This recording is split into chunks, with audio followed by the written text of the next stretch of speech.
Welcome back, traders and investors. We have another veteran trader on the line, Dave Landry, trader and founder at DaveLandry.com.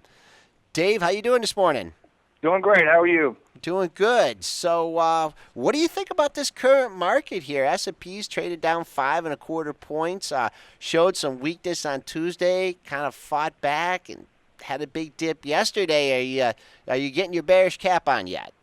No, not just yet. A lot of people got all excited because we had that outside day down at all-time highs in the Ps, the S&P 500. But we came right back the following day, Wednesday. And then yesterday we had a bit of a dip, admittedly. But then by the end of the day, the market recovered most of that dip. So it seems like the dips are being met with buyers. And we're just off of all-time highs. As a trend follower, I really can't argue with all-time highs. So far, so good, but one day at a time. Are you prone to one side of the market, bearish or bullish, or do you try and make money on both sides of the market? I try to make money on both sides of the markets. I try to be careful not to label myself, though, because if you label yourself a bull, then you kind of paint yourself in the corner when things begin to deteriorate a little bit, and just the opposite. And so I try to, as a trend follower, I try to follow the market. If it's going up and making new highs, I'm not going to argue with it.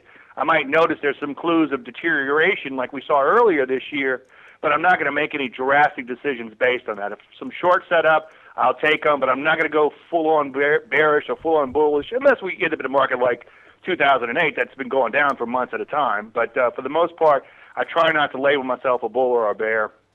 Okay, and how do you trade the markets? Do you trade the equities outright? Do you prefer the options? What's your preferred trading vehicle? I like equities because equities are going to be more inefficient than other markets like Forex and all. It's not that I won't trade Forex, but you have to pick your spots carefully. It's something like Forex or commodities or futures because those are very efficient market, as are indices. So I prefer individual stocks, and I like the more inefficient biotech and semiconductor and those type of stocks as opposed to some of the big conglomerates and foods and defensive type of stocks.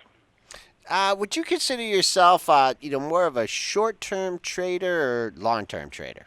Yes, I think that when it comes to the markets, regardless of what anyone tries to say, I mean, you'll see people on TV that predict a year out and all. No one knows what happens. All predictions are about the future, and a lot of stuff could happen between now and then, as you know.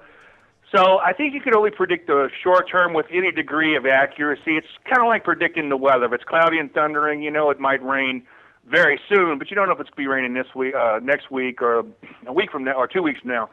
The same thing goes for trading. You can only predict the short term, but the real money is in longer term trading. So what I like to do is predict the short term, hopefully get it right, take some partial profits, and then stay with that position as long as it moves in my favor, hopefully years. I'm considered and slotted as a swing trader, meaning just very short-term trader, but I'm willing to stay with a stock for sometimes even years.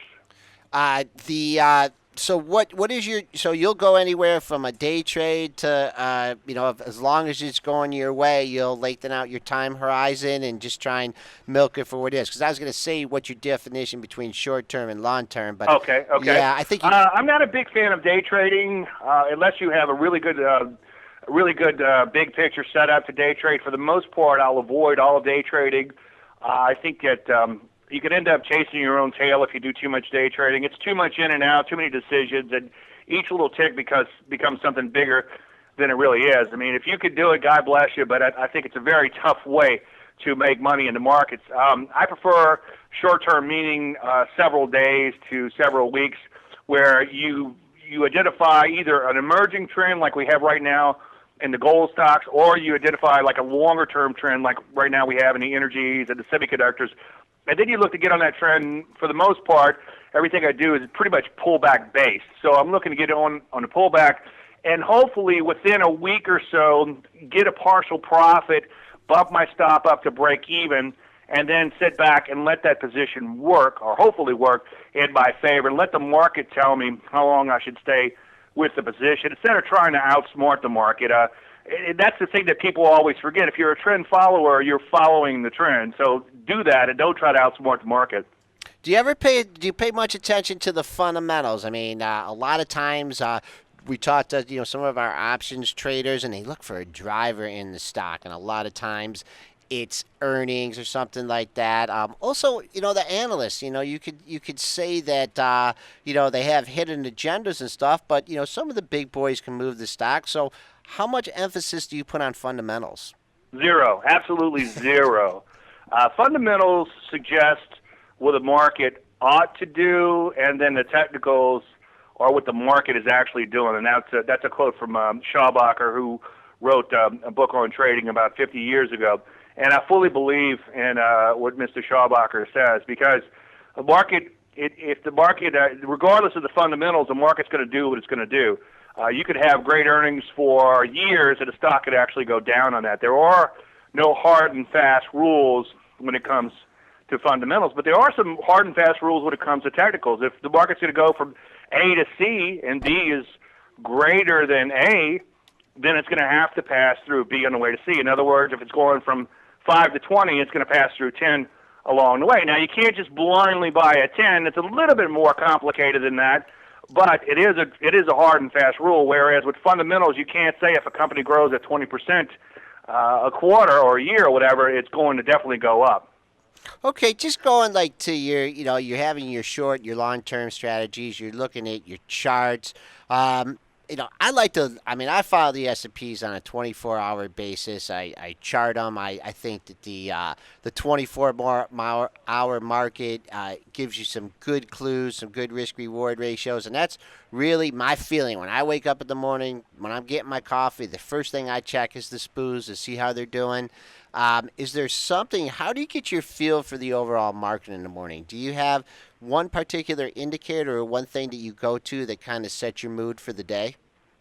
No, not particularly. The day before, all my work is really done the night before, and what I'm doing then is I'm looking at about 2,000 charts. I'm looking at a lot of individual stocks.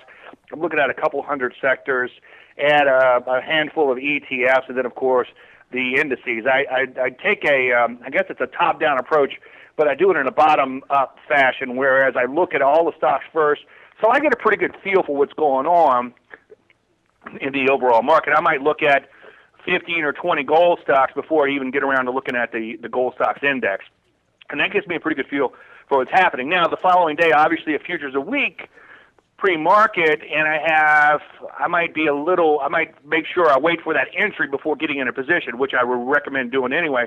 But I don't let the day-to-day affect me that much, or the overnight action or whatever, because as you know, a lot of times if you come in it's very weak, that weakness will often become an opening gap reversal. And the converse is true too. Now, maybe just the opposite. If I'm looking to get long and the market's open and real strong, I'm going to be real careful on those entries to make sure that I'm not buying into the high for the day into an opening gap reversal. But it doesn't factor in too much into the bigger picture, because again, I'm trying to get into position and hold for weeks to months and hopefully years, so I'm not going to worry too much about the overnight action. J. Dodd saying 2,000 charts. I mean, do you have scans set up to identify certain setups in the charts, or I mean, because you can't physically go through 2,000 charts a day. Oh yeah, no, you can. I mean, I'm not sitting there and looking at one and thinking for 20 minutes on each chart. I mean, I'm hitting the space bar, which is changing my charts. I've hit that pretty quick. And in fact, I wear out keyboards. I found.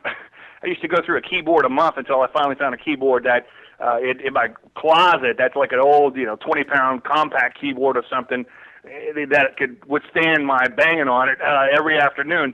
But I look at, after a while you get a feel for them. You can go through them pretty quick. So I could go through those 2,000 charts in probably an hour or so. And, wow. and I do run scans, but my scans are very loose parameter type of scans. I run a pullback scan, but that might produce 800 charts. Okay, so I'll look at almost my entire tradable universe, and then I'll look at that pullback scan just to make sure I didn't miss anything. And I will slow down a little bit to make sure there's nothing there. But what I have found over the years, after doing this for years and years, is that the best patterns would tend to jump out at you. When I'm speaking in a webinar or seminar, usually I'll ask if there's any musicians in the crowd, and by the law of averages, usually somebody will raise their hand, and I'll ask them how did they become good at what they do. and they'll say they practiced. And I think if you want to get good at looking at charts, you look at a lot of charts. And I enjoy it. And for me, it's like being on a treasure hunt. A lot of people see it as too much work, but I think it's a lot of fun. And if I could find that one or two stocks that have big potential, then that work pays off greatly. Yeah, I've gone through a few keyboards in my day on my trading desk, but it hasn't been going through looking through charts. But okay, so you've written a book, The Layman's Guide to Trading. What inspired you to write that? I had a good friend of mine lose a lot of money, and he liked his iPhone, and this is a kind of a case you could bring back to fundamentals. And he went out and bought a bunch of Apple, and then he told me this.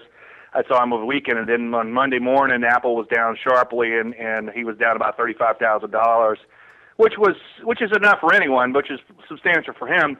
And it got me thinking that how people just, I guess I hate to say it because it's cliche, but confuse the issue with facts when it comes to trading. And you only want to buy something if it's trending, and if it's not trending, you want to leave it alone. And Apple was definitely in a downtrend when he just blindly bought it just because he liked his iPhone. So that got me to thinking I really need to write a book for the masses to help them understand that a lot of conventional wisdom is wrong. The market doesn't always go up. And don't, again, confuse the issue with facts. And fundamentals or dividends and things like that aren't necessarily the way things you should use to buy stocks. What is the biggest myth on Wall Street? The biggest myth is that the market always goes up longer term, and it does not. And I know I'm preaching to the choir here, but you could look at the S&Ps. The S&Ps topped out in 2000. Then it took them quite a long time to get back, and then it went down for 8 years? 3 years to the 2003, 2004 bottom. But then the bear market in 2008, that was we hit 14-year lows during that period. So the market doesn't always go up. And before that, there have been periods of 25 years or more where the market has not gone up and made new highs. And a lot of people don't believe that, but all you have to do is plot your longer-term charts and see. So, and what are some of the truths on the street?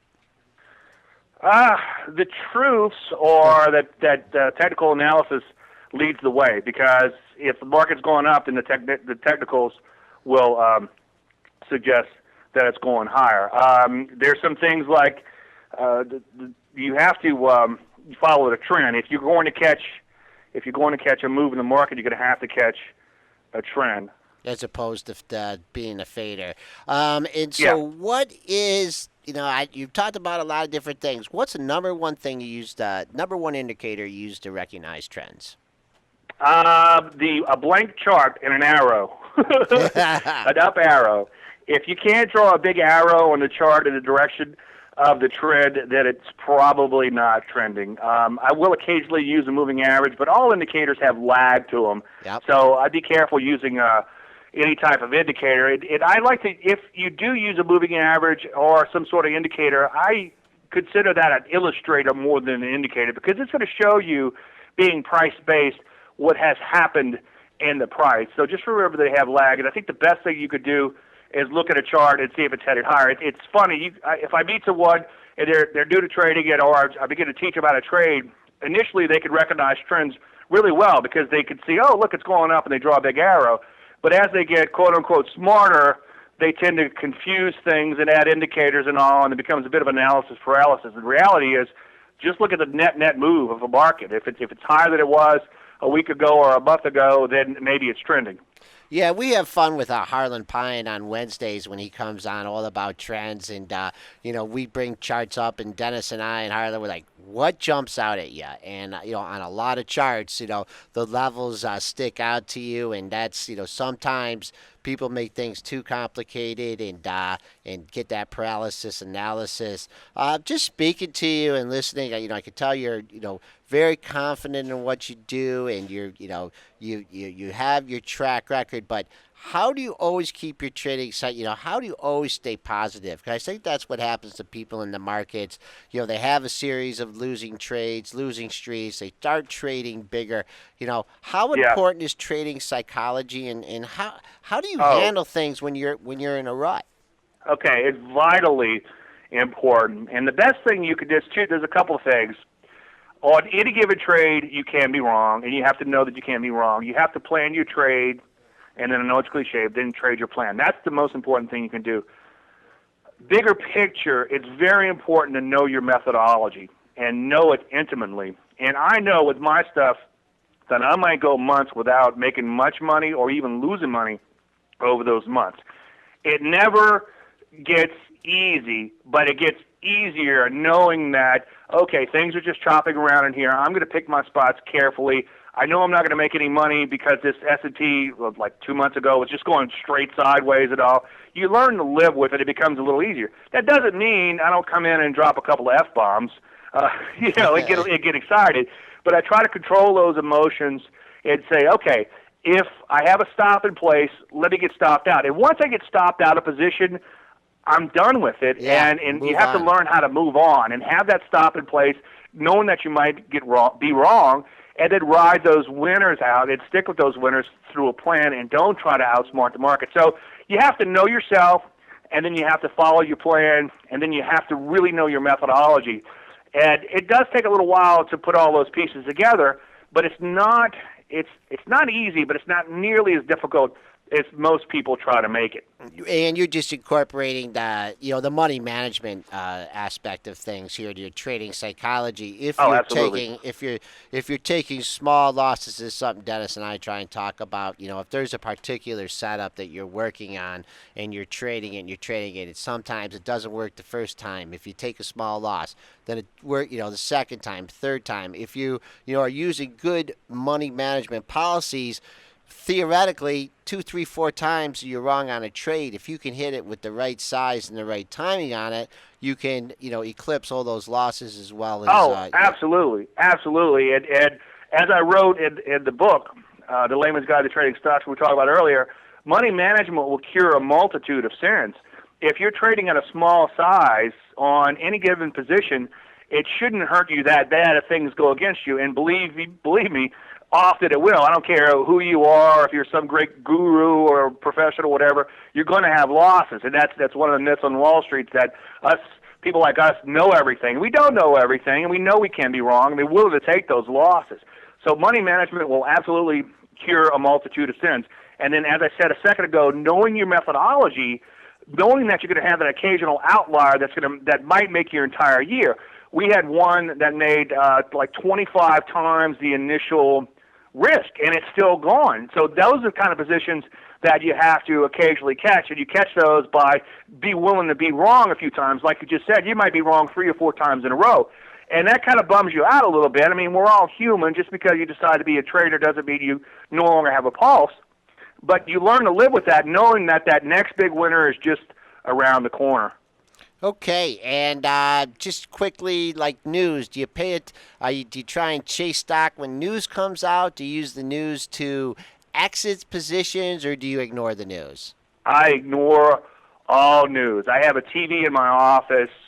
It's like 65 inches or so, and I just use it as a big screen monitor so I can put some charts up on it. But I ignore absolutely all news. I think that could just get you in a lot of trouble if you try to incorporate news into your trading. It's going to keep you out of positions that you should be in and maybe put you in positions that you should not be in. I ignore news to a point where I get into heated debates about people because they think I need to be more in tune with what's going on, but it affects my judgment, so I completely ignore all news. In fact, I was initially embarrassed to say, but now I'm kind of proud to say it. I didn't know we had a new Fed chairman until last week, till I was in a webinar and somebody started talking about him. And I'm like, who's that? Dave, you're pulling my leg on that one. No, it's true. It's true. It's true. I'm like, because when they start talking about yelling, I'm like, is that? I thought it was like somebody in Germany or something. But and that's to the extent that I ignore the news. And people, I'll get heated debates with people over that. Not so much for trading, just because I'm not in tune with it. But I think you have to ignore the news if you're going to be a trader. And how important is a good offense?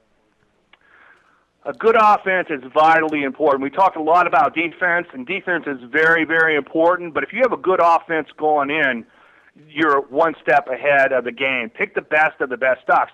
One problem that I'm seeing, that I see quite often, I should say, on the psychological part of people, is that people in this business tend to be highly motivated. You got a lot of doctors and engineers and people who are well educated and highly motivated. They look for the best in life, But for some reason, when it comes to markets, they deal in mediocrity. They're willing to take substandard setups in markets that aren't trending. So look for the best to begin with in your individual charts. Find the best setups to begin with. Set yourself up for success on any given position. And sometimes there's nothing to do, and that's the other snag for people too. People that are highly motivated, the way you make money is you practice medicine or you practice law or you fix transmissions. You take some sort of action. But sometimes in the markets there is no action to be taken. So that's where trading psychology comes back in. You have to go against the grain of what the real world is, and sometimes you have to just sit back and not do anything and wait for that good setup. Wait for that practice that good offense, pick the best, and leave the rest. I'm a big soccer fan. I got a good feeling on the USA Germany game, the result. You want to place a wager on it? How many?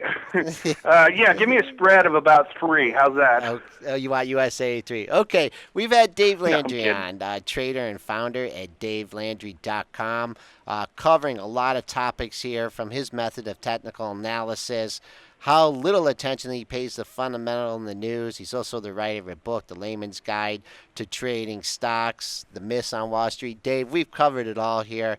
Thank you very much for coming on. Have a good trading day. Oh, And thanks for having me. I Yeah, appreciate you guys having me on. Thanks so much. we'll get you back on again for sure. Oh, I Thank appreciate it. Thank you.